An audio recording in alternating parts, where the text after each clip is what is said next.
50%, far beyond any level needed for a civilian nuclear programme, and enough material to create at least 9 nuclear devices. Their nuclear facilities are buried deep underground to hide their programme, and all this from a despotic, authoritarian regime that represses and tortures its own people. It's committed to the annihilation of Israel, the world's only Jewish state, and is responsible for so much of the suffering in the region through its sponsorship of terrorist proxies. It is supporting Putin in its illegal war against Ukraine and is involved in plots and activities to undermine our national security here at home on a daily basis.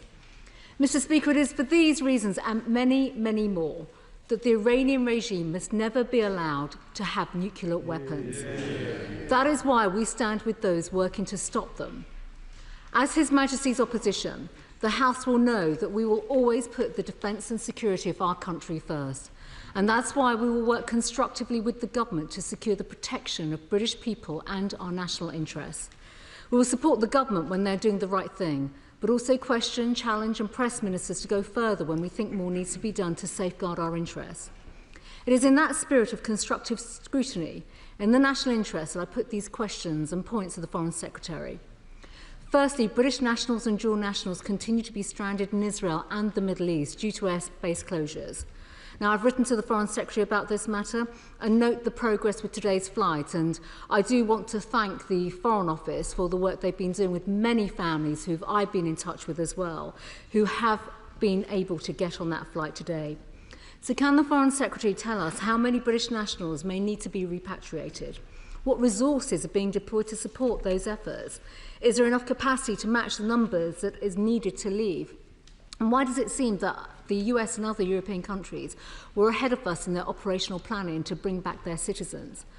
The Foreign Secretary has mentioned the US Embassy advice, and now he's given advice to British nationals in Qatar today. Will there be any further notifications for other British nationals in GCC states? Second, on Iran's nuclear programme, the Foreign Secretary on radio this morning could not say how effective the weekend strikes were, and I understand that will take time to get information. But if more strikes are planned to further degrade Iran's nuclear capacities, will the government consider supporting these?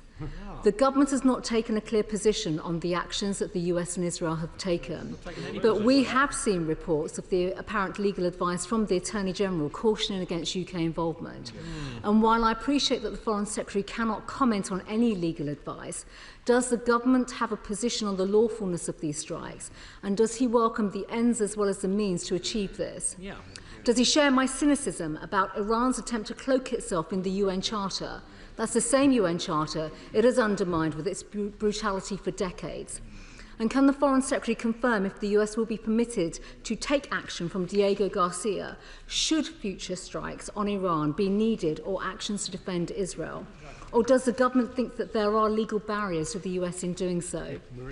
Third, with heightened tensions in the region, can the Foreign Secretary give an update on what further steps are being undertaken to safeguard British military assets in the region and our partners from any unwise military action taken by the Iranian regime? And I say this considering the reports that we heard about over the weekend with the arrest of a suspected Iranian spy plot targeting our base in Cyprus. Are we now stepping up efforts to protect bases? Fourth, what steps are being taken across government and with our police, counter-terrorism, security services to reassess the domestic threat levels? The Foreign Secretary cannot go into operational details, so can he give assurance on the robust action and disruptions to any potential Iran-backed plots that are underway? He mentioned, and rightly so, the issue of Gaza and the fact that we absolutely must work together in terms of ensuring that humanitarian aid gets to people desperately in need of aid. Can the Foreign Secretary update us on what steps he's been taking to engage with Israel to get more aid into Gaza? And does he agree that Iran must be weakened to end their ability to sponsor Hamas and other terrorists in the region? Foreign Secretary. I'm very grateful, Mr. Speaker, to the tone and the cooperative context in which the Honourable Lady has made her remark, and quite rightly she has a number of questions which I will attempt to answer. But let me just begin by saying, fundamentally, we are in agreement that Iran and the regime in Iran can never have a nuclear weapon, and all of our efforts are designed to ensure that that is the case. And the whole House will understand that this is not just about Iran, the region and global security. It is because we have to remain steadfast in our commitment to not see nuclear proliferation. And if Iran got a nuclear weapon, clearly there would be others in the region that would seek to follow. And so it's a sober commitment that really begins 80 years ago that we must see to completion in relation of their ambitions. She asks about the British nationals in Israel. There are just over 4,000 British nationals that have registered their interests following our appeal last week. And we would estimate that somewhere between 15 to 25% of them indicate, this is following the pattern in previous crises in Israel and in the region, take up the offer of British assistance to leave. As she knows, the airspace has been closed, and so that offer up until this point was about getting them to the border. But I'm very pleased that that flight has landed and taken off. We hope to work with the Israeli government on further flights in the area. My understanding is that there has been a military plane that the Americans have put on for their citizens from Israel, but she will understand the uniqueness of the relationship that the United States has with America that facilitated that opening up, and I'm very pleased that we have been able to garner that same agreement today with the Israeli government. This is an ongoing and fast-moving situation. She has heard what I have advised British nationals in Qatar today, and of course we keep this under close review, and there may need to be further updates over the course of the next few days. It was important that I was in Washington, D.C., sitting with the US administration, and in that meeting with Marco Rubio and Steve Witkoff last week, it was very clear to me that all options were on the table, and President Trump had those options in front of us. I, of course, discussed with them in detail the trip that I would be making alongside my French, German, and the European High Representative in Geneva, and they were keen and hopeful that that might be successful. It was not successful. But we continue to press the Iranians to take the off-ramp and get into those negotiations with the United States and with the E3 to ensure that they are in compliance. She asks about the legal advice. That must rightly be a matter for the US government in relation to their action. And I'm pleased that she mentioned the ministerial code. She will know that Section 213 of the Ministerial Code prevents those of us in government, and she has been in government in the past, discussing legal advice so that government can operate in the appropriate way. But I would say to her, this was not our action. We have been clear that we were not involved. She asked also whether we had any request from the US government. We did not get such a request, but we were notified before the action took place. She asked also about state threats, and it is right to say that we have thwarted 20 such state threats since 2022 in this country, and she will know, including the highest tier that we put Iran on for national interference, that we take the threats from Iran very seriously, and we are reviewing and will come forward with legislation in the coming months in relation to the gaps that Sir John Hall found in how we deal with state threats in our country. The Select Committee, Dame Emily Thornberry. Thank you very much, Mr. Speaker. The only way to stop Iran from building a nuclear bomb is a deal. There cannot be a deal without negotiations, and there cannot be negotiations without trust. And given that President Trump tore up the first nuclear deal and is now acting alongside Israel, whose attack last week ended the US-Iran negotiations for a new nuclear deal, and given that the war aims of this campaign are so unclear, an emboldened Netanyahu government is calling for a regime change, and President Trump is hinting at it too. It can be difficult to see how, in all those circumstances, there can be negotiations based on trust. Does the Foreign Secretary agree that Britain must continue to play a role in these negotiations, even though they must seem an incredibly difficult and challenging prospect? Foreign Secretary. Well, I'm very grateful to my right honourable friend, the Chair of the Foreign Affairs Committee, for her question.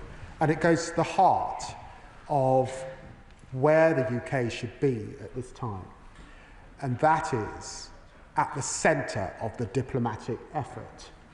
A diplomatic effort that will be necessary at the end of this process. Because sadly, once you have the ability to enrich uranium to 60%, that knowledge is not lost. It is the stepping stone to an advanced weapon, and therefore only a diplomatic solution and the correct framework can ensure that we keep the global community safe. Liberal Democrat spokesperson Callum Miller. Thank you, Mr. Speaker. I also thank the Foreign Secretary for the advanced sight of his statement. On these benches, Mr. Speaker, we share in the condemnation of an Iranian regime that poses an existential threat to Israel and has terrorised its own people as surely as citizens from other countries around the world, including the UK. That is why we support the consensus in this House that Iran can never be allowed to have nuclear weapons.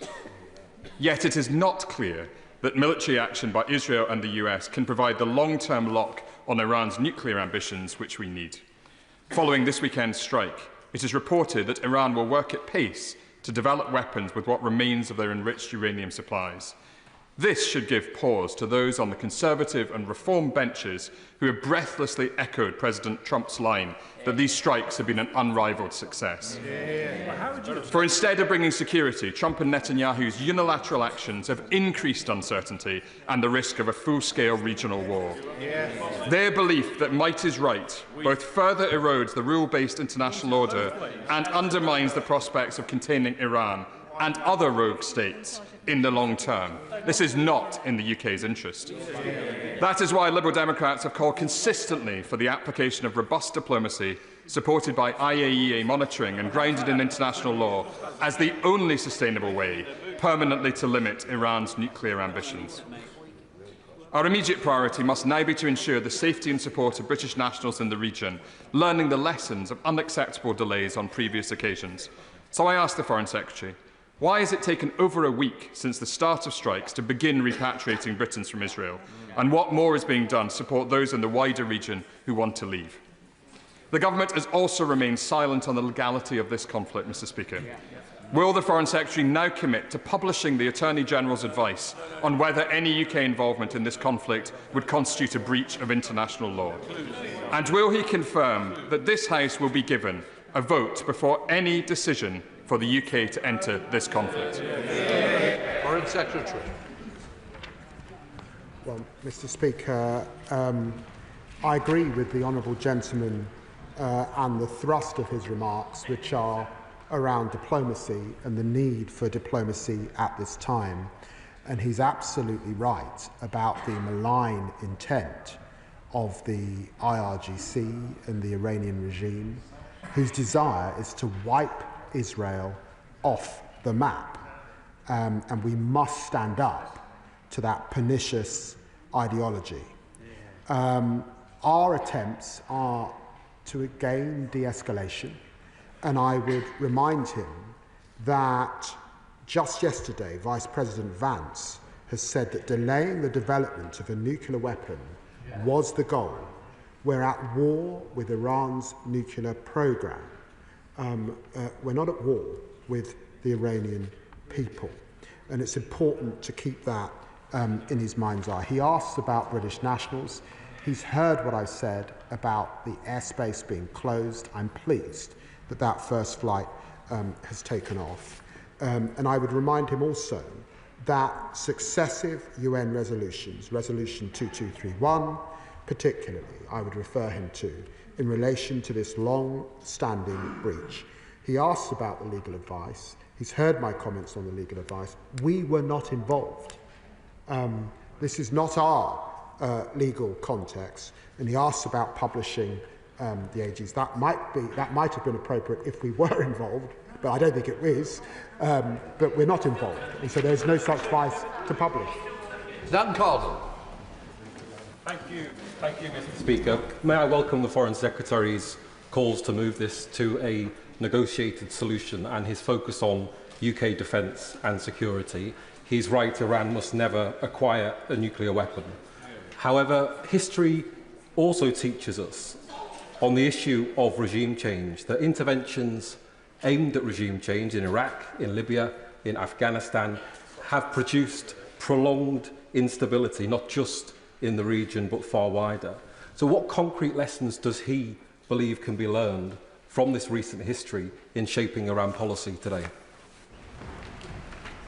I'm grateful to the honourable gentleman, but he'll forgive me. I'm not going to enter into a history lesson from the dispatch box, except to remind him that on Sunday I achieved 25 years as an elected parliamentarian, and during the course of that period, of course, there has been debates about regime change. But I also remind him that the US has been clear that their attention is to target the nuclear threat, and we should keep that in mind. Sir James Cleverly. Thank you, Mr. Speaker. Will the Right Honourable Gentleman, the Foreign Secretary, concede now that the international community's unwillingness to take robust action through things like snapback and the JCPOA mechanism is part of the reason why Israel felt the need to take the initial strikes and for America to do likewise? I agree that ultimately diplomatic means will be the only long-term resolution to this, but that's not just about asking nicely for Iran to put its nuclear weapons away. It is about enforcing them and making sure they do through mechanisms. So will he ensure that if we're not going to be involved in military action, I understand the reason why we might not want to do that, we will ensure robust action is taken underpinned by things that will force Iran to do the right thing rather than just hoping that they will do the right thing? Foreign Secretary.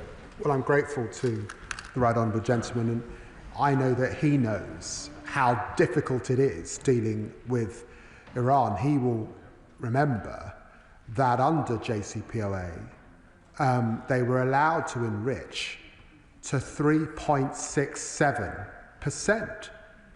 3.67%. And today, they're at 60%. And the question is, how could that possibly be for civilian use? And I challenged the foreign minister from Iran about this on Friday.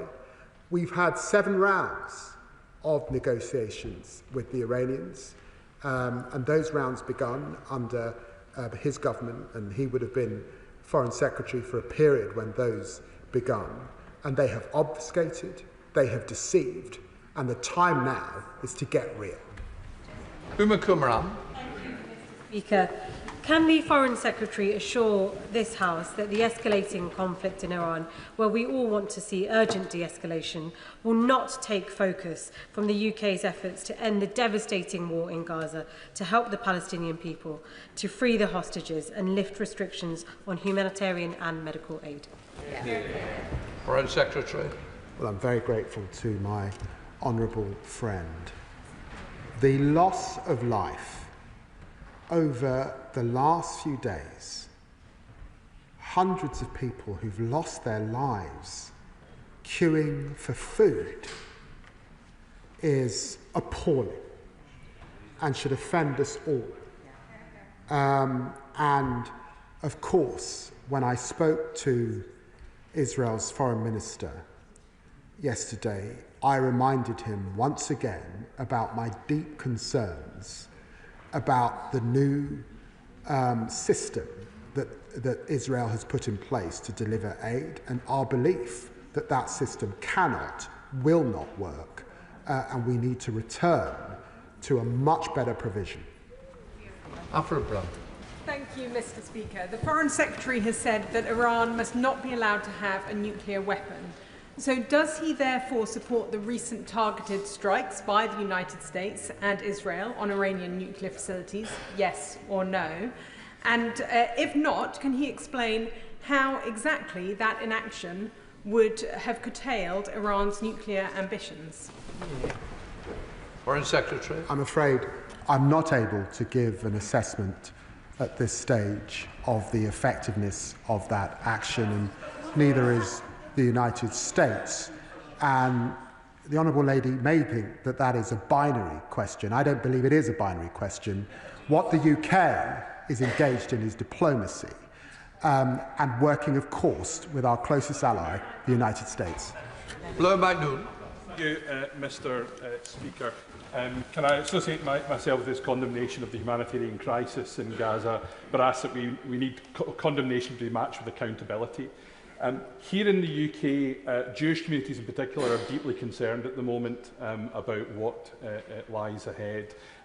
Last week at the Foreign Affairs Select Committee, the Iranian ambassador acknowledged that MI5 had identified 23 threats on British soil organised by the Iranian regime. What's his message to Jewish communities who are on a state of high alert at the moment, wondering what will happen? Foreign Secretary. Well, I'm very grateful to the honourable gentleman for his question. He's right that the Iranian regime is the world's worst sponsor of state terrorism and state threats. We have individuals, 3 that have been arrested under our National Security Act, currently moving through our judicial system.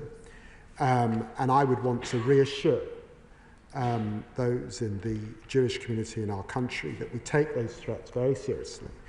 And I, working alongside the Home Secretary, will do all we can to keep them, their buildings, their institutions, their families safe. Sir Julian Lewis. As usual, I agree with much of what the Foreign Secretary has to say, but I do have to ask him, how many times must a terrorist-funding, fanatical regime threaten to wipe another country from the face of the earth before a government advised by Lord Hermer of Chagos acknowledges that military action to delay and degrade its nuclear weapons program is both ethically and legally justifiable? Foreign Secretary. I simply say to the right honourable gentleman, and I say this with all respect, there is a convention in our country about the very important role that Attorney Generals play in our government, able to give government advice when asked for.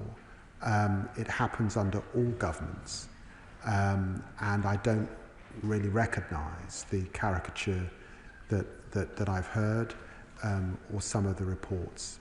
And I want to make it crystal clear, we were not involved in this action, and therefore, really, some of what's being said is wholly beyond the pale. Up to Sam Mohammed. Many of my constituents have contacted me over the weekend, fearful of the fallout of US intervention in Iran. They know, and we know, that wars do not make the world a safer place, but much more dangerous.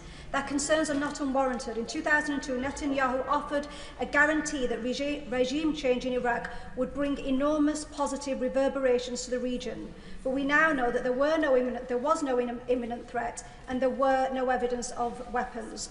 The scale of the disaster, not just in Iraq but across the region, was so profound that the Chilcot inquiry insisted any future military intervention must be met with rigorous scrutiny. Does the Foreign Secretary accept this scrutiny, and will he again provide reassurance to the House that we will not enter an endless war fuelled by provocative, reckless provocateurs? Foreign Secretary. I'm very grateful to my honourable friend, and just to say to her, I was in the House during that period in which Chilcot was making his work, and of course I'd want to reassure her that our government, and I hope all future governments here in the UK, have learnt from its findings. Brown. Thank you, Mr. Speaker. The Foreign Secretary has confirmed that Britain was not involved in the strikes on Iran. Will he also confirm whether or not the US administration sought permission to use Diego Garcia as the launch point for these strikes? If it was sought and was denied, on what basis did the Prime Minister deny permission? And if it wasn't sought, what does it say about the UK-US relationship that America would rather fly around the world from Missouri than launch from Diego Garcia? Foreign Secretary. They did not seek that advice. Elise Ballinger. Thank you, Mr. Speaker, and can I thank the Foreign Secretary for his measured approach to this crisis. In past rounds of violence, Iran has often lent on its proxies to conduct retaliation. That includes the Houthis of Yemen, who up until recently have been attacking UK and international shipping in the Red Sea. Can I ask the Foreign Secretary what steps he is taking to protect UK shipping in that area and to keep those trade routes that are so vital for our country safe? Foreign Secretary. We have seen that Iran's proxies have been considerably degraded over this period. Hezbollah, Hamas, and the Houthis held back, but still active in the Red Sea. And we will do all we can, working with partners, to protect our shipping routes. And we have been crystal clear to the Iranian regime about the Strait of Hormuz, particularly. Sir John Whittingdale. When the Foreign Affairs Committee met the Iranian ambassador twice last week, he claimed that the Iranian nuclear program was legal and purely civil, and he said that they wanted to negotiate. Can the Foreign Secretary say, on the basis of his numerous meetings that he has reported with the Iranian Foreign Minister, whether he gained any impression of Iran's willingness either to dismantle their nuclear program or to negotiate? Foreign Secretary. I'm very grateful for the Right Honourable Gentleman's question. It's the central question.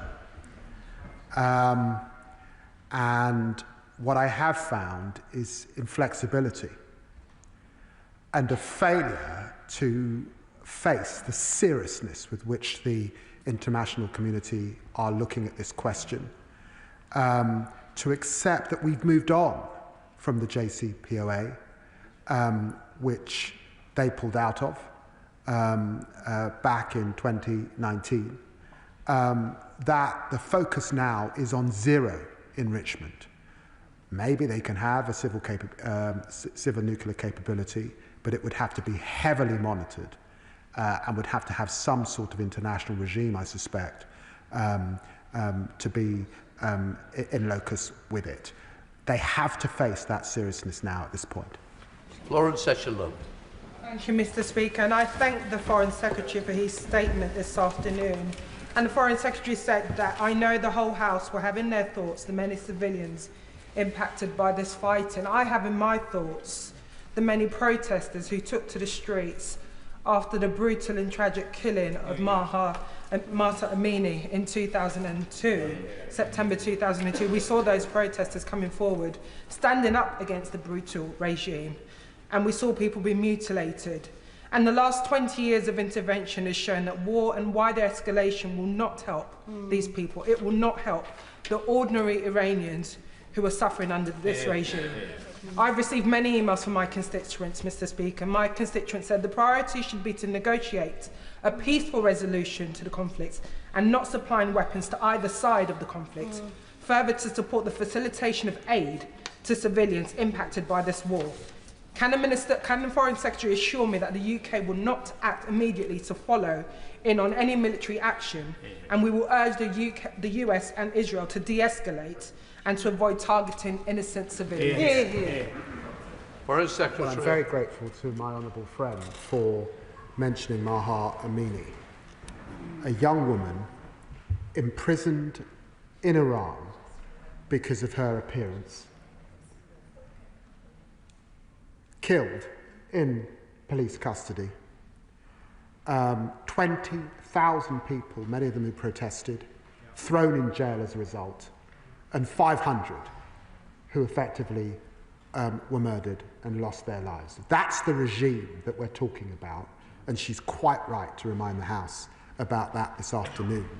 And I would refer her to the statements I previously made about our position on diplomacy. Stephen Flynn. Thank you, Mr. Speaker. For a lot of people watching and worrying over the weekend, they'll have seen many of the hallmarks of Iraq. Yet, despite that, the Foreign Secretary can't tell us whether he believes these strikes were the right thing to do or not. The Foreign Secretary can't tell us whether he believes that these strikes were legal or not. And the Foreign Secretary has failed today to outline whether this House would be given a vote on any potential military action in this conflict. Is he purposely treating the public as fools? Foreign Secretary. I've got to say to the honourable gentleman, he may just have got a soundbite, but I'm really on the nuclear question. I'm not going to take lecturing from the honourable gentleman. I'm afraid he's got a very sorry record in relation to that very serious matter. We have been very clear that diplomacy is the way, that de-escalation is our position. That's what you pursue if you're serious about foreign policy, and I'd recommend our approach to the honourable gentleman. Mr. Speaker, may I first join the Foreign Secretary in thanking our brave service personnel from RAF Prize Norton for repatriating British citizens back from Tel Aviv. On this Armed Forces Week, I think we are all grateful for their courage and sacrifice. Yeah. On Iran, let's be clear about the regime. It has killed thousands upon thousands, upheld brutal suppression of democracy, rights of women and LGBT+ people. It has demonstrated a consistent intent to sponsor terrorism and act through proxies and with violence in order to destabilise the region. But all military action must go through the process of international law, and it must be executed based on a plan and intent to return to democracy. Does my right honourable friend agree with me that we must do what we can to support de-escalation as soon as possible? Well, I'm very grateful to my honourable friend for his service in the RAF, and I'm sure he's thinking about former colleagues at RAF Repatriation and across our 2 sovereign bases in this area, and about our bilateral defence partnership with so many countries in the region particularly. And I'm very pleased to make it crystal clear that the path through this is a diplomatic one, is for Iran to return back to negotiation and to recognise the power of the global community being absolutely clear. They cannot have a nuclear weapon. Bob Black. Thank you, Mr. Speaker. It's good news that the Home Secretary has finally decided, reportedly, to prescribe the treacherous terrorist group Palestinian Action. Now, given that she's done that at great speed after the attack recently, and the IRGC have conducted attacks or attempted attacks on this country multiple times, will he now use his powers to persuade the Home Secretary to prescribe the IRGC in its entirety? Foreign Secretary. Well, I'm grateful to the honourable gentleman, and the prescription question is always an issue for the Home Secretary. In the decision that she's made today, it's important to stress that it's a process involving all the relevant agencies and their assessment in the activities. But I have to say the attack on RAF bases is disgraceful and totally unacceptable, and the force of the law must bear down on it. She keeps prescription under review. I know it's a long-standing issue that the honourable gentleman has raised. Jessica Moore. Thanks, Mr. Speaker. Can I thank the Foreign Secretary for this statement and acknowledge, like many constituents have this week, the intense diplomatic efforts of his teams in ever-changing and ever-challenging times. But I know they will also want to be reassured given the absolutely intolerable situation in Gaza, that we will not let up on pressing in absolutely every way we can for more aid to get through and for an immediate ceasefire. And I know the Foreign Secretary said this last week and this week today at the statement, but please could he underline that again? Foreign Secretary. Well, I'm very grateful to my honourable friend, and this morning I sat in my office with Eli Sharabi, who managed to get out of a Hamas cell but lost many family members during that journey. And he talked about the starvation that he experienced, going down to 44 kilograms after being 70 when he went in. It was humbling to hear his story and to be reminded that the humanitarian catastrophe affected everyone in Gaza. But he did say that the Hamas who were holding him ate plentiful while they watched him and others with him starve. Richard Tice. Thank you, Mr. Speaker. Given that there's a consensus across, I think, the whole House that Iran should not have a nuclear weapon, it seems to me there's a sort of a lack of willingness to recognise when negotiations after many years have patently failed to yield results. So will the Foreign Secretary join Reform and myself in thanking the United States and Israel for degrading the Iranian nuclear weapons programme? Well, I had two conversations with Secretary of State Rubio yesterday, and I hope he would say that we've established a very good working relationship over that period, and he will know that I have a long-standing or longer-standing relationship with Vice President Vance. And to be clear, the United States position is that we are at war with Iran's nuclear program. This was a targeted attack, and it's important to understand their efforts to degrade, but we have not yet had that assessment as to its effectiveness. Richard Burton. Thank you, Mr. Speaker. Iraq showed the grave dangers of following a right-wing US president into an illegal war for regime change. The consequences were hundreds of thousands of dead, mass destruction, mass devastation, regional chaos and wasted resources. Many fear that the same thing is happening now. So will the Foreign Secretary confirm that any such war on Iran for regime change would be illegal under international law? And will the Foreign Secretary confirm that he would oppose in UK involvement in any such intervention, in any such war? Foreign Secretary. Confident in my engagement with the United States and the discussions that I've had, including those in the White House last week, that this is not about regime change. And I should remind the honourable gentleman that the Israelis too have been clear that they are not attacking the civilian leadership in Iran. Sir Bernard Jenkins. Thank you, Mr. Speaker.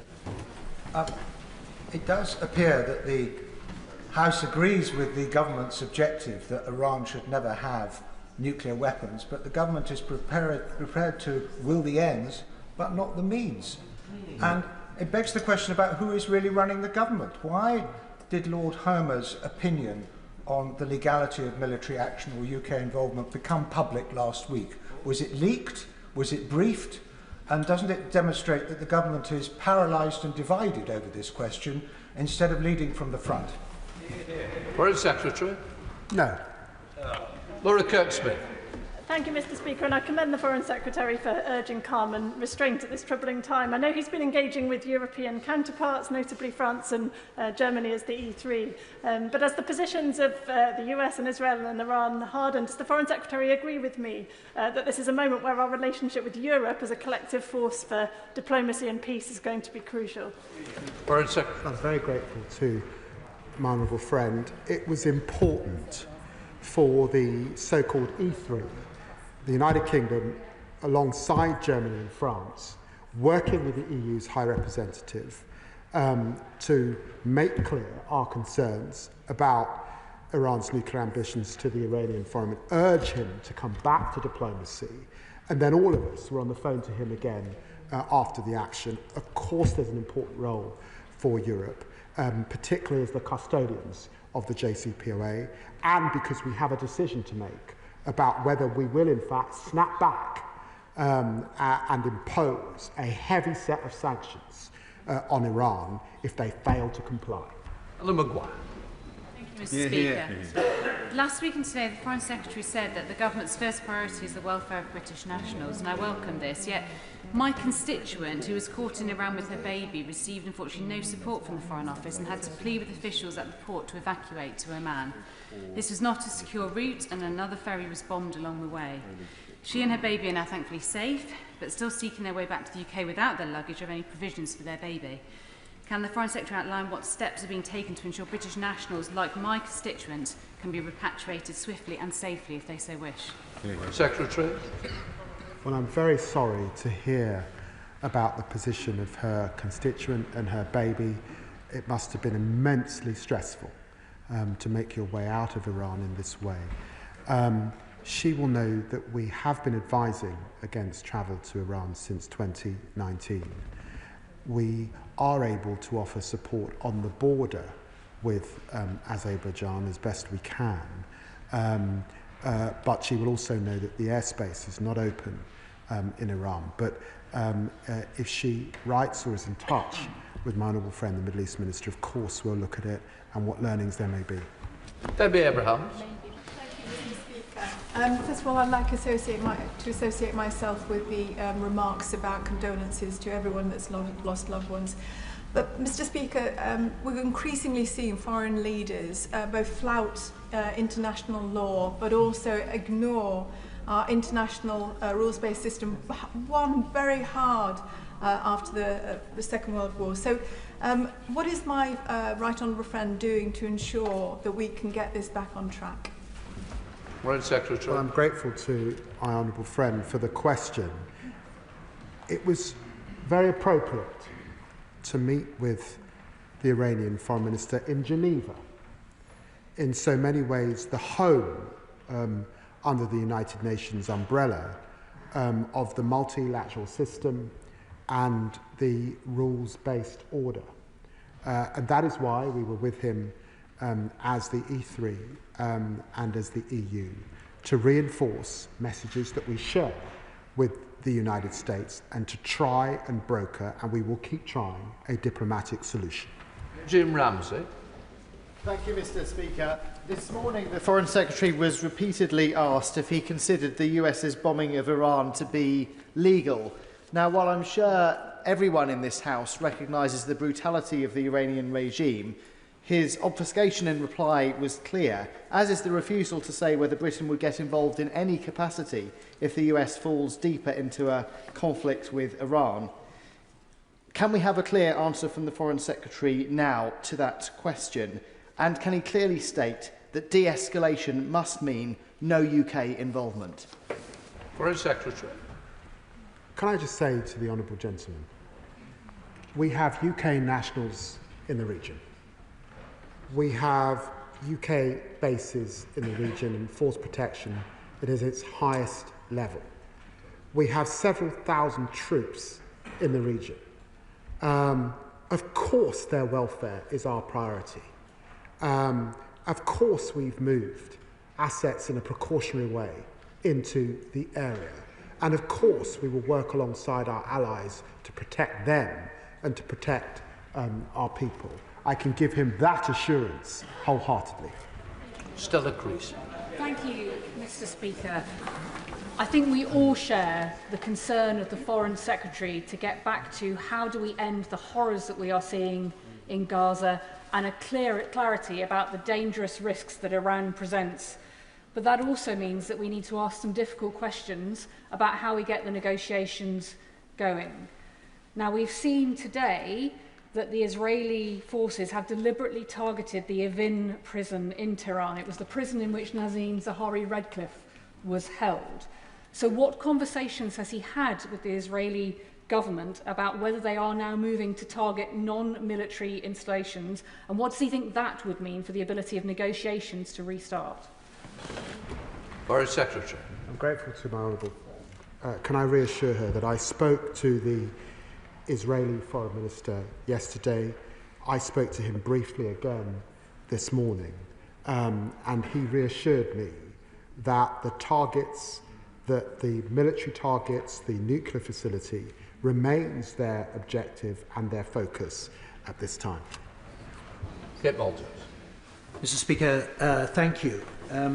Away from the headlines, as the Foreign Secretary said, hundreds of Gazans have been losing their lives. And let's be clear about what's happening. As tens of thousands of people daily walk miles to beg for food from American mercenaries, they're being shot at random in the street.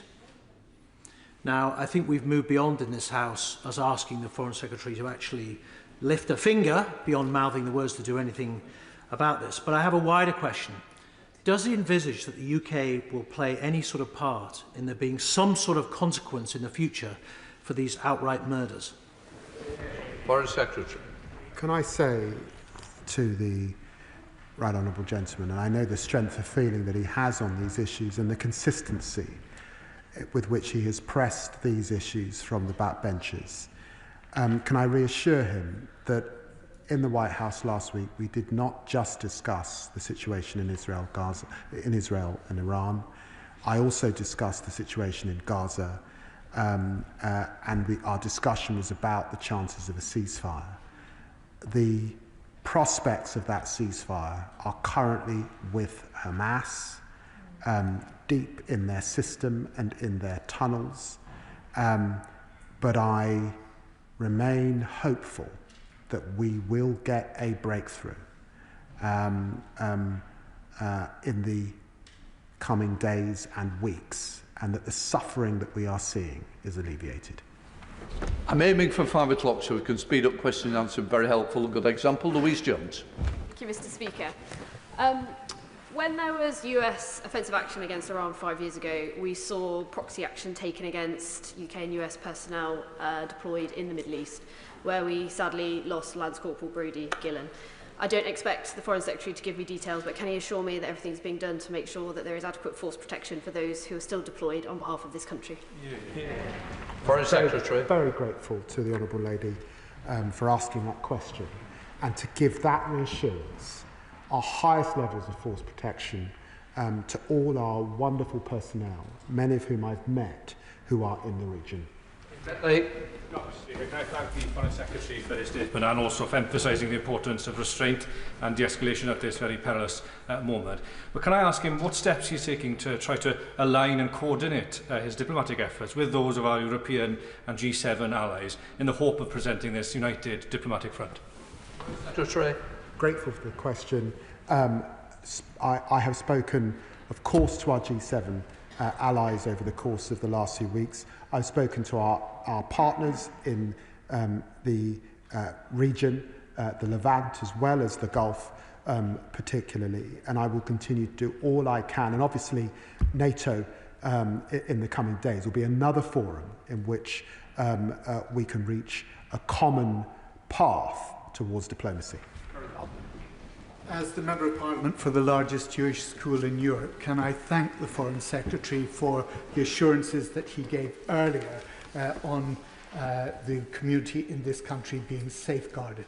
Can I also commend the way in which he has diligently pursued a negotiated outcome to this destabilised situation. He knows that it used to be said that the Israeli Prime Minister jumped to the tune of America. Now that it seems to be the other way round, what action will he take against Prime Minister Netanyahu specifically in order to stop the destabilisation of the Middle East? Foreign Secretary. Well, I'm grateful for the honourable gentleman's question. We do have disagreements with the government of Israel, and he knows that a few weeks ago we sanctioned 2 members of that government. But I remain, and the government remains, a friend of Israel, able to work at many different levels.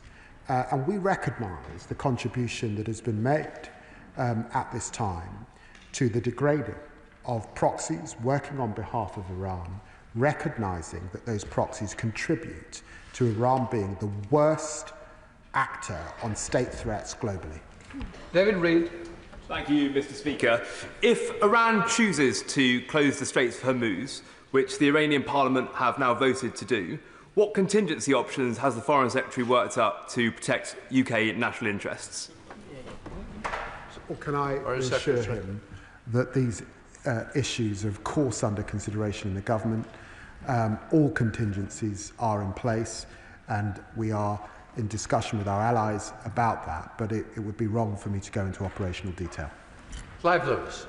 Can I associate myself with the comments made across the House about the dire and despicable nature of the Iranian regime?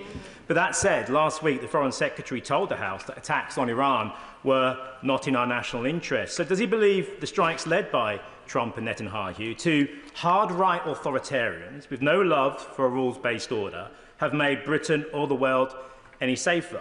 Or does he agree with me that for much of the world watching, the message is chillingly clear? In a global order where rules mean little and might makes right, deterrence, not diplomacy, is now the only defence. And that, as he must acknowledge, makes global security more precarious than ever. Foreign Secretary.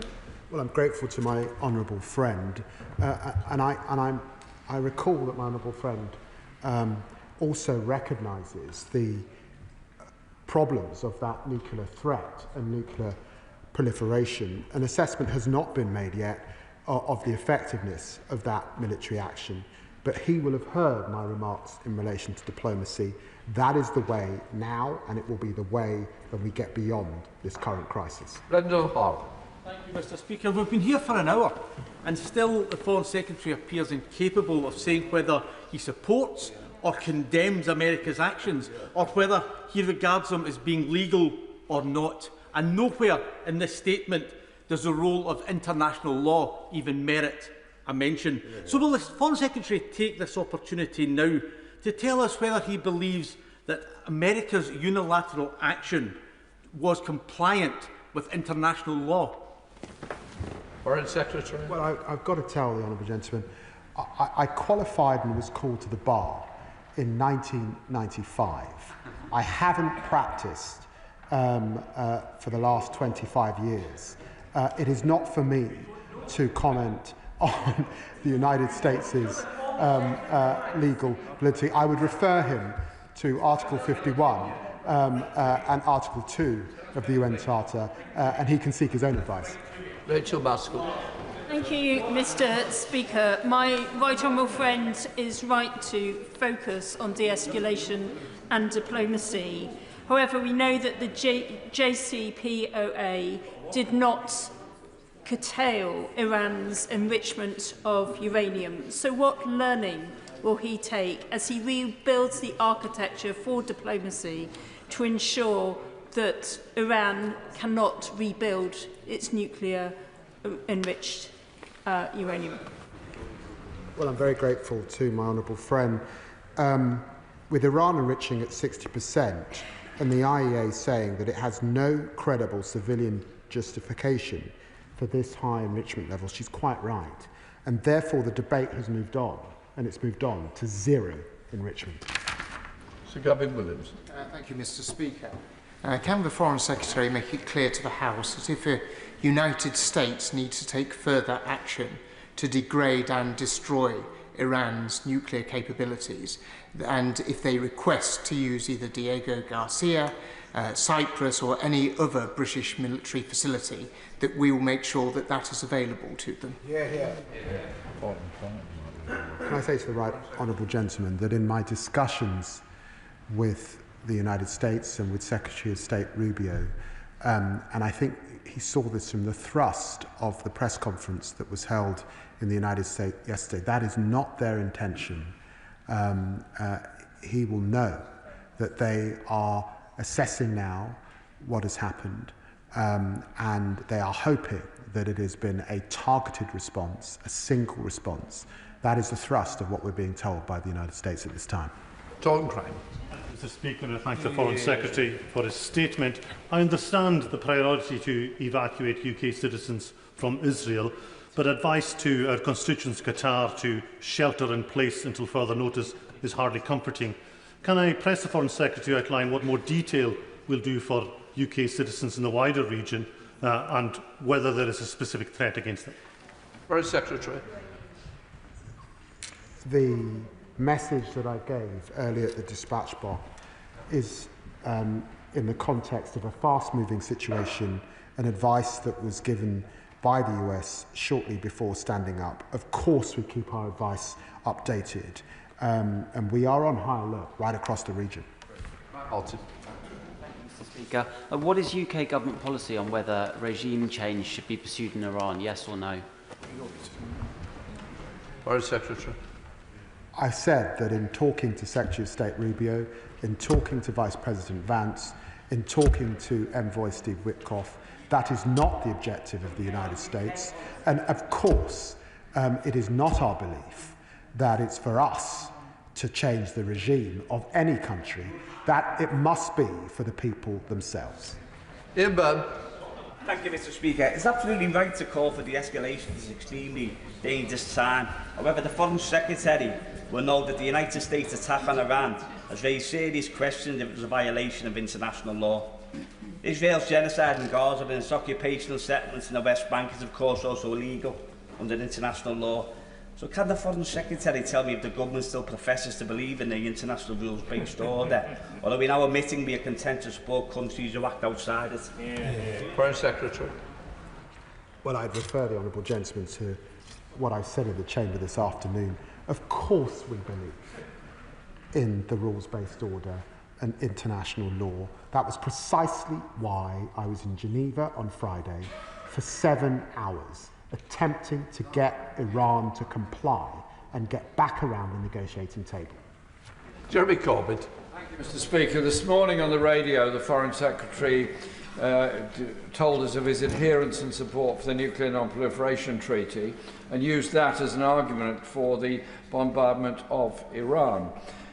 Has he said anything to Israel about its illegal holding of nuclear weapons, its possession of a delivery system, and obviously the danger to anybody if there is a nuclear-armed neighbour who may well use them? What has he actually said to the government of Israel about their nuclear weapons?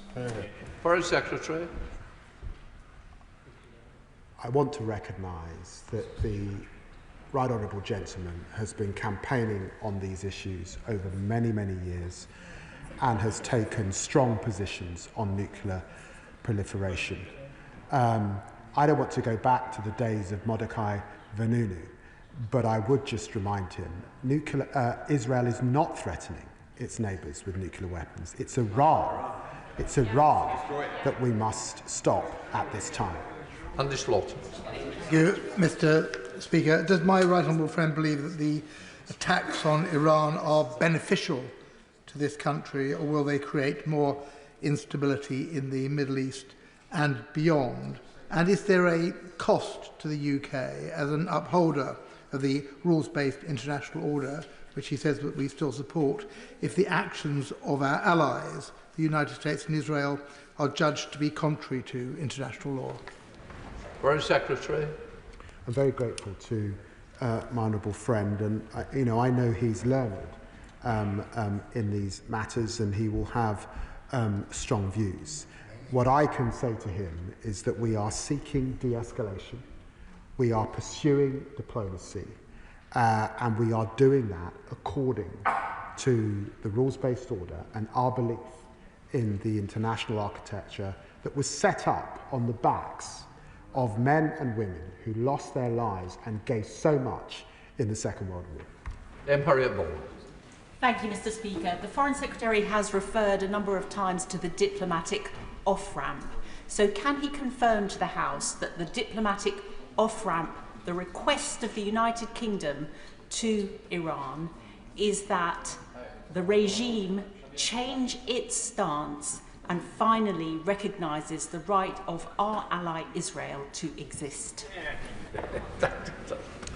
I can. Of course it should recognise the right of Israel to exist, and it should work with the United States and the E3 particularly to ensure that it is putting whatever has been developed beyond use. Luke Akers. Mr. Speaker, over the past decades, Iran and its terrorist proxies have effectively colonised 5 Middle Eastern countries and used them as launching pads for attacks against Israel. Iran's been goading and indeed preparing for a conflict with Israel for decades, including the genocidal intent behind its nuclear weapons development. How will the UK support our many allies in the region, Arab countries as well as Israel, facing similar threats from the Iranian regime? Foreign Secretary. Well, I'm very grateful to my honourable friend, and can I remind him that we have the strongest of bilateral defence relationships with Jordan, Saudi Arabia, Oman, UAE, Qatar, Bahrain, Kuwait, Iraq and Lebanon at this time, and they can rely on us. AH15. Thank you, Mr. Speaker. But forgive me, Mr. Speaker, I've got to press the Foreign Secretary on this point. A lot of honourable members have asked him specifically whether he supports the attack conducted by the United States. He's refused to answer that question. Is it because, like many of the British public, realise that it was an illegal attack on Iran? Foreign Secretary. Well, I said on the radio this morning, and let me say again, I will continue to work with our closest ally to ensure that Iran never gets a nuclear weapon. Thank you, Mr. Speaker. I welcome the Secretary of State's calls for a durable diplomatic solution. No one benefits from this conflict continuing. Will the Foreign Secretary outline what steps the government is taking to ensure peace and prevent war in the region, particularly guaranteeing that the Strait of Hormuz remains safe for LNG and oil tankers? Securing this vital trade route is essential for global stability and global economic security, including Iran's. Foreign Secretary. I'm very grateful to the question from my honourable friend, and that's because many members of the public beyond this chamber will be worrying about the risk on inflation of an oil shock particularly, and will want to be reassured that the government is doing everything it can to be clear to Iran that it cannot blockade the Strait of Hormuz, it cannot mine the Strait of Hormuz, it must not do that, and we of course will act with allies to prevent such an occurrence if it were to occur. Greg Smith. Thank you, Mr. Speaker. It seems for an hour and a quarter we've been going round in circles, in that in answering questions the Foreign Secretary has rightly pointed out that diplomacy has failed to stop Iran reaching 60% enriched uranium. Likewise, he has rightly acknowledged that diplomacy has failed to stop Iran spreading terrorism and sponsoring terrorism around the region, yet each time he's concluded in a hope of greater rounds of diplomacy to solve this, and hope is not a strategy. So at what point will the Foreign Secretary acknowledge that there probably can be no diplomacy within a regime that is so brutal to its own people and that just won't listen?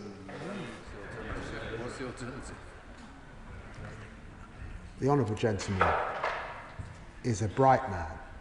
He knows that once a country has acquired the means to enrich to 60%, the expertise exists, and only a diplomatic solution can create the framework to eradicate and control that expertise.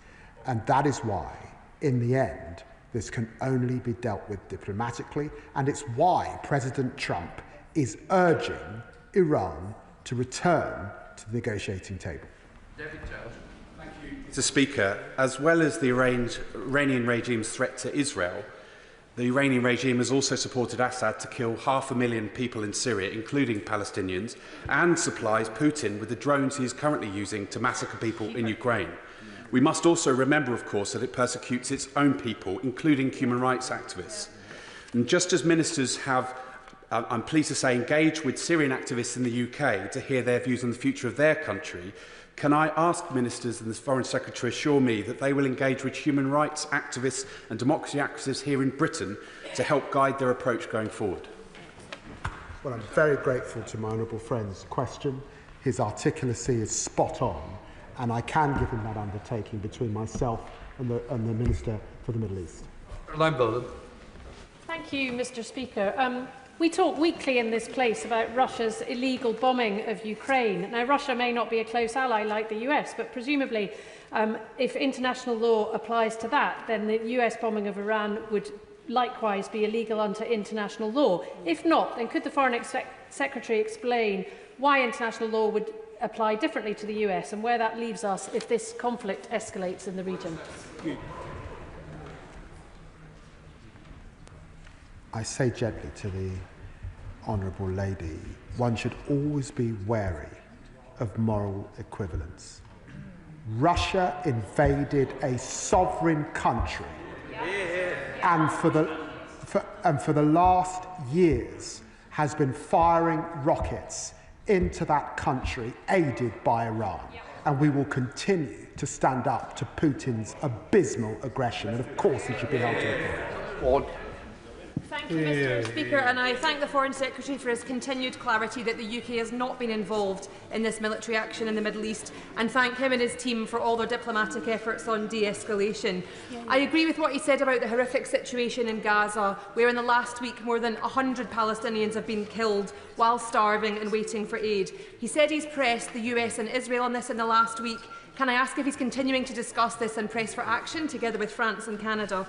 And given his remarks about UK citizens in Qatar, what can he say about conversations with the Gulf and Jordan on protecting our citizens, assets and others there should it be needed?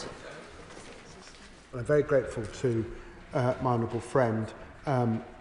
Yes, I've liaised with Jordan, I've liaised with Gulf partners. I will be speaking to the UAE very shortly, later on today. We will work with them to keep them safe, and she's absolutely right to put on record our deep concerns about those who've lost their lives in Gaza just over the last few days.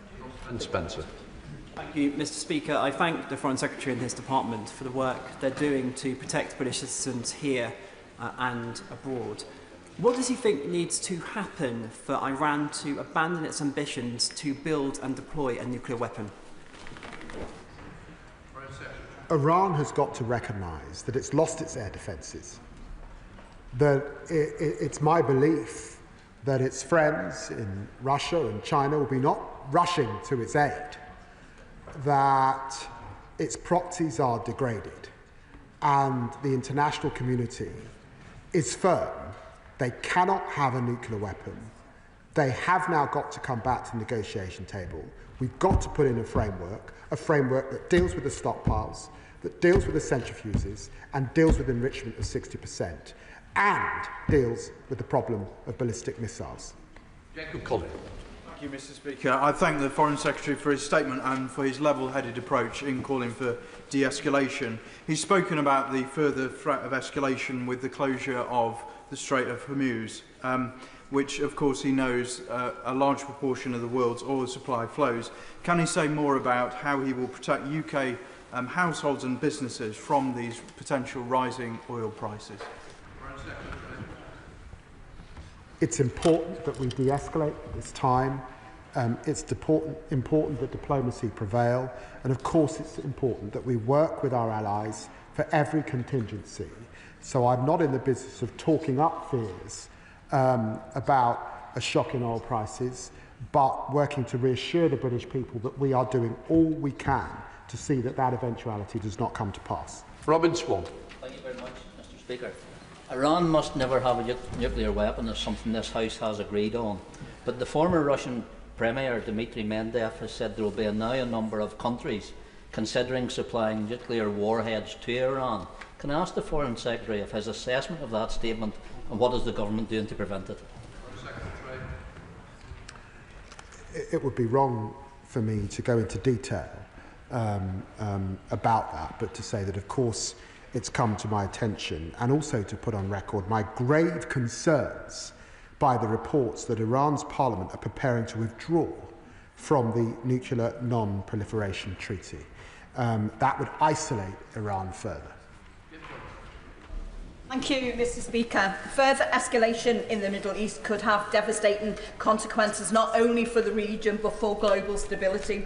And given the provocative and inflammatory rhetoric from President Trump, and the risk of unpredictable US actions further destabilising the situation, can the Foreign Secretary set out what steps the government is taking to work with international partners to de-escalate tensions and protect the UK interests? And can he give a definitive answer to the question about UK involvement? Well, can I say to my honourable friend that we were not involved, and over the weekend I spoke to my Cypriot counterpart, I spoke to my Lebanese counterpart, in the days before that I spoke to all counterparts in the Gulf. Of course we are working to de-escalate at this time. Subject. Thank you, Mr. Speaker. In the event that Iran does launch a retaliatory military strike against the US, what does the government believe our Article 5 obligations would be with regards to military support for the US, and how will that change if the location of the attack is in the region? Yeah. Well, can I refer him to 213 of the Ministerial Code? Thank you very much, Mr. Speaker. With his 25 years of parliamentary service, the Foreign Secretary will no doubt remember when Tony Blair told us that Iraq had weapons of mass destruction and were a grave threat to international security. And then, of course, we followed America into an illegal war in the Middle East. And if the Prime Minister were to go down that same road, then he will be wrong also. Is it not overdue that the government followed an independent and, as Robin Cook memorably said, an ethical foreign policy, one created here and not in Washington, D.C.? Well, the honourable gentleman allows me to put on record what a privilege it's been to serve and work as Foreign Secretary alongside a Prime Minister of such tremendous principle and legal learning, that entirely understands his obligations, entirely understands what good government looks like, and is absolutely steadfast in his belief in the international rules-based order. Cameron Thomas. Thank you, Mr. Speaker, and thank you to the Foreign Secretary for the gravity which he's applying to this important topic. 1 week ago, the Foreign Secretary told me that he had huge confidence in our ability to defend our Middle Eastern assets from Iranian strikes. But within 2 days, 2 strategic assets were vandalised by a couple of civilians on an e-scooter at RAF Bryce Norton. Does the Foreign Secretary recognise that the UK must not follow Trump into Netanyahu's war with Iran when force protection is inadequately resourced at home? Well, I'm very grateful to the honourable gentleman for his service in the RAF, and can I refer him to a statement that the Armed Services Minister will shortly be making in the House about the security of our sovereign bases. I think so. Mr. Speaker, just a week ago we were here calling for de-escalation due to so many civilian deaths, but in the last week we have seen an escalation with so many more civilian deaths in Israel, in Gaza, in Iran. We know it's much easier to get into a conflict than to conclude it. If the justification for military action is now a nuclear weapons programme and being a threat to your neighbours, how many other nations fit that category? Isn't North Korea another country with an even more advanced nuclear weapons programme? Where is Article 51, the UN Convention, now in terms of justification? Well, my honourable friend's question goes to the heart of why it would be a travesty for Iran to withdraw from the Non-Proliferation Treaty, and why we must work to ensure that Iran does not become a North Korea. It must never have a nuclear weapons programme, and we will do everything to stop that happening. David Simmons. I'm grateful, Mr. Speaker. The family of my constituent, Katie Solomon, have been in touch to share their fears about her as she shelters from Iranian attacks in Israel. And my constituent, Mehdi Mosleh, has told me about how his life in the UK started as a refugee from the Iranian regime. So can the Foreign Secretary tell my constituents in the House why, given Iran's record, he is finding it so difficult to follow the Prime Minister in welcoming the actions of our allies in seeking to reduce the risks posed by the Iranian nuclear programme? Well, can I say to the honourable gentleman that he will recall that in representing my constituency in Tottenham, I have the Stamford Hill area of London, which is the home of many in our Orthodox Jewish community, many of whom are in Israel as we speak, sheltering too in their bunkers. So the picture he paints is one that I recognise, and it's why I'll do everything I can to work with them and protect them.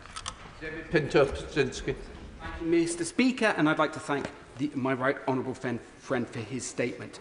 Dozens of people from my Hendon constituency have been stranded in Israel and Iran. I thank the Foreign Secretary for his hard work on this issue, and it's good news that the first flight has already occurred. Can he say more about the timeframes for potential future flights, and also say more on what is being done to support those looking to leave Israel by land, borders or by sea? I updated the House about our rapid response teams that are working in Israel and at borders for those who are able to journey to the land borders in Jordan and Egypt to leave. We have a flight in the air as we speak, and I expect that there will be further flights in the coming days, but it does depend on airspace and how those days look. Lincoln John. Thank you, Mr. Speaker. I thank the Foreign Secretary for his statement in which he says that he's been crystal clear with the regime in Tehran. I hope he's been a lot clearer with them than he has been with the House today, because I'm going to give it one more go, because I genuinely don't understand why he can't answer this question. Does His Majesty's government support or oppose US military action against Iran at the weekend? His Majesty's government will continue to work with our closest ally, as I was last week in Washington, D.C. On to Scott Arthur. Thank you, Mr. Speaker. And I do thank the Foreign Secretary for his energy he's invested in de-escalation because it's the only moral route out of this conflict. And I thank him also for reassuring us that UK forces aren't involved and not giving up for the plight facing ordinary Gazans. There's 90 million people in Iran. Just under 10 million of them are in Tehran. There's reports of many of them trying to leave the country, and this will be made worse by the reports around the speculation around regime change. There's also reports that Turkey and Pakistan might be closing their borders to refugees. Is this something he's keeping a watchful eye on, and has he discussed it with our international partners? Well, I'm very grateful to you, Honourable Friend, for the question, and it was why I spoke to our ambassadors and teams across the region this morning, because I recognise that this is a worrying and stressful time in all of those areas, which is why my central message and task is to de-escalate. We need more light and less heat. If I heard the Foreign Secretary correctly, he said that the UK would act if Iran sought to block the Strait of Hormuz. Did he mean act militarily? And then under what other conditions would he consider military action? And what would he say if the Americans turned to this government and asked them for support in any military adventure to do with this conflict? It would be quite wrong for me from this dispatch box to get into eventualities and operational matters at this time. But be reassured that all contingencies are in place to keep our people and to work with our allies to keep the region safe. Thank you, Mr. Speaker. The most in-depth study ever conducted on the casualties of the war on so-called terror was conducted by Brown University in America. They found that directly or indirectly, over 4.5 million people lost their lives. 4.5 million people partially lost their lives because of what was voted for in this House.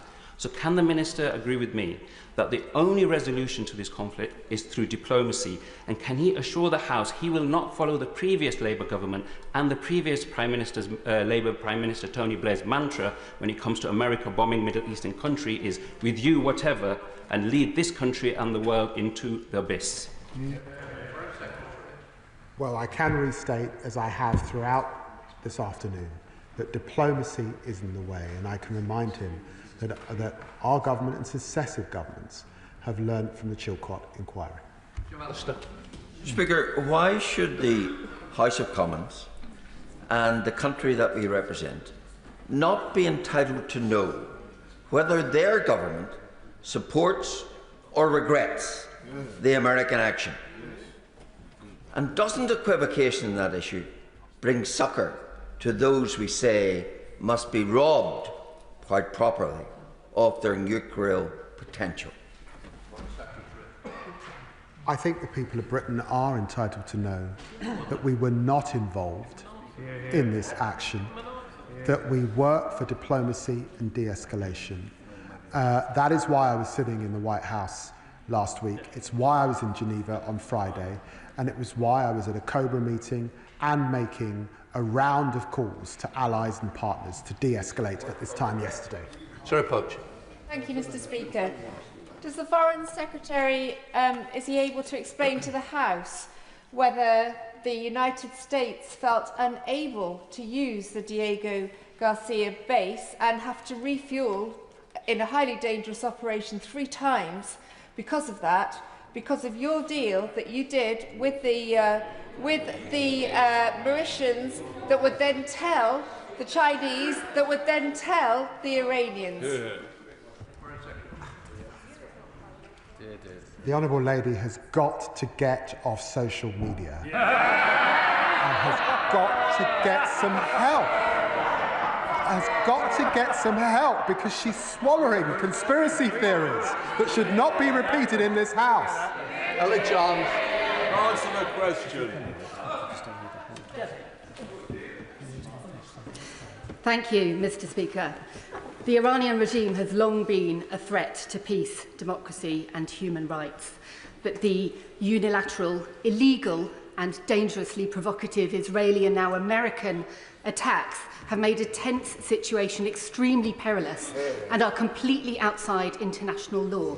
It's therefore deeply concerning to hear the Secretary of State echoing the talking points of Netanyahu and Trump, instead of standing up for those principles, clearly condemning the illegality of these bombings and unequivocally ruling out the UK being dragged into any military action supporting such illegal action. Why will he not? I'm focused on Iran's desire for a nuclear weapon. I'm focused on the UK's solemn obligation to stop that happening.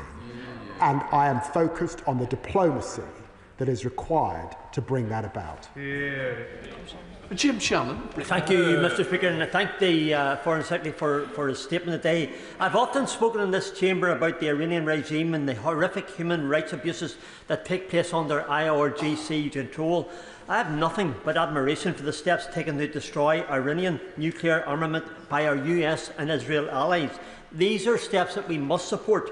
So will the Foreign Secretary confirm that the UK stands shoulder to shoulder with the US and Israel as they do what needs to be done, and further that we send a message to Iran that retaliation in any form will not be acceptable and they will face the might of the best armed forces in the world, that is the British Armed Forces. I can reassure the honourable gentleman that of course we stand with our allies in the United States and indeed in Israel in facing down the repeated threats from Iran, an existential threat of course to Israel, but a destabilising in the neighbourhood. Of course we will stand up to them. Right, let the front benches change it.